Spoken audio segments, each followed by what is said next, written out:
Then pelletizing. We got started on pelletizing because a grad student named Tom Goldstick came here from Jones and Laughlin Steel and company, and he had started to work on pelletizing. He got one of the companies that made grinding belts to put the ground garnet on the inside of the belt, so it would act as a balling drum. Well, what happened is we tried working with it, and all the powder stuck to the surface, so it was useless. So finally, I got American Iron Steel Institute to support that work, and it was going nowhere, and I asked Kapoor if he'd take it over, and which he did, and he turned agglomeration making pellets into a science. It's remarkable contribution, followed by Cal Sastry and several others. We may have had 4 or 5 total theses of making mud balls into a science. Another area that we did a lot of work on was mixing. Well, how did I get into mixing? Well, Professor Pask in ceramics was involved in how do you make more homogeneous bodies, and he was able to get a project through the Air Force on mixing solids. But they had all their support through the Hill and LBL, and the LBL people were not allowed to have other support. Man, I don't know about now. And so I got the proposal and the project, and we studied solid-solid mixing. Beautiful work done by Dick Hogg on the diffusion of solid particles into each other. Effects of humidity on mixing, things like that. Another aspect of it was what about wet mixing? You take 2 different particles, how do these different particles interact? Well, Dick Hogg, who had just joined us at a BS in ceramics, I made the suggestion, how about what can we do to simplify the model of oppositely charged, different materials interacting?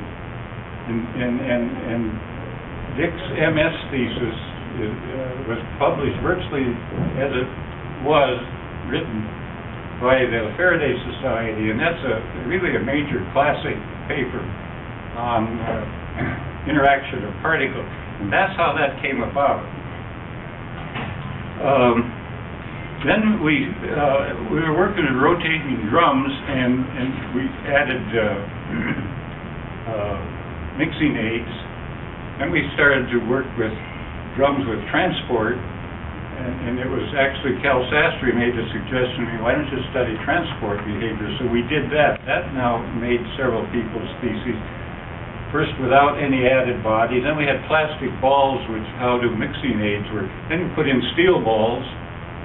Now you have transport and grinding. And V.K. Kara, who's sitting here, I can't quite look against the light. There you are. That was his doctoral thesis. So you can sort of see how things evolved. And another area, which was a thesis of many people, and a lot of this isn't quite chronological, was processing of deep sea manganese nodules. And when I first came here, somebody named John Merrill, who came from North Dakota, not South Dakota, where lots of good people come from, did a doctor's degree in mining here, and his topic was mining the sea. And he had discovered that by reading the reports down at Scripps that manganese nodules can run up 2 to 3%. These lie in the bottom of the ocean, 15 feet, 1,000 feet of water on top of them. Can run 2-3% combined copper, nickel, cobalt. And so I got interested in this and wrote a proposal. I thought, well, they're very porous, that we this is a colloidal phenomenon, absorption on the colloid. And NSF, I wrote a proposal for Godwell, all of a sudden I got the money. So that started us off on manganese nodules, and several people started doing studies on it, and very classic work, very detailed, that done by Ken Hahn on his PhD thesis. Very comprehensive, very thorough. Then another student who followed, Osseo, he's here somewhere. I can't quite see into that light. And did a beautiful study of the flotation of the effective absorption of ammonia complexes on manganese nodule components, and then more scientific than that, which again is a classic piece of work.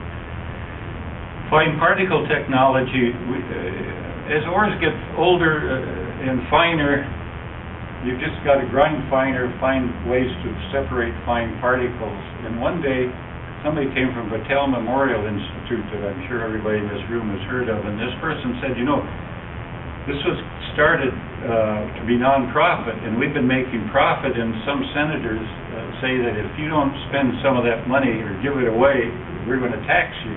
So he came and said, send me a proposal on processing fine particles, which I did, and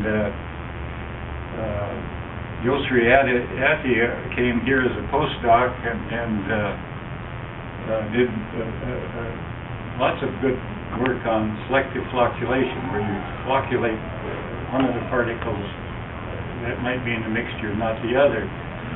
Jim Gebhardt worked on flocculating particles and then floating them.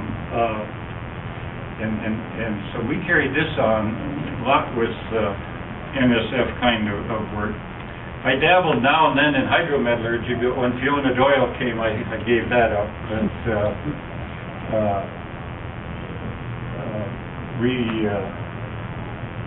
one type of leaching we did was related to how gold is absorbed, or metals, cyanide complexes are absorbed on activated carbon.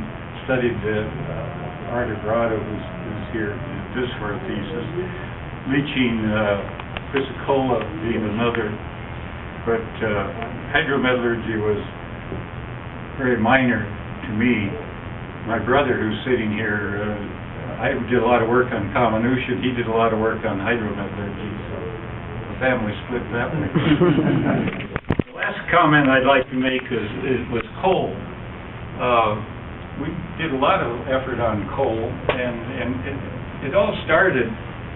Somebody who was a division director at LBL said, I want to give you money for 2 years to work on coal. I was department chairman. I don't know whether they're trying to pay me off a little bit or not, but I have a feeling that was true. And that started our work on coal, and quite a few people did their theses on coal. One, I think the first was Young-Soo Yu, who's here, did a nice study on absorption of surfactants on coal. And we looked at how oxidation affects the behavior. I think, if I remember, Bethlehem Steel supported that work. Bethlehem Steel, I think, is belly up, but one time they had money to give us on coal. Then the largest project I ever had was one from DOE on a major study on the removal of pyrite from coal. Eastern coals are quite high in pyrite, and we had, as I say, a very major project that we had a subcontract with Columbia Somasundran and a subcontract with Utah, and I see BK Parekh, but I remember beating him out on getting that proposal.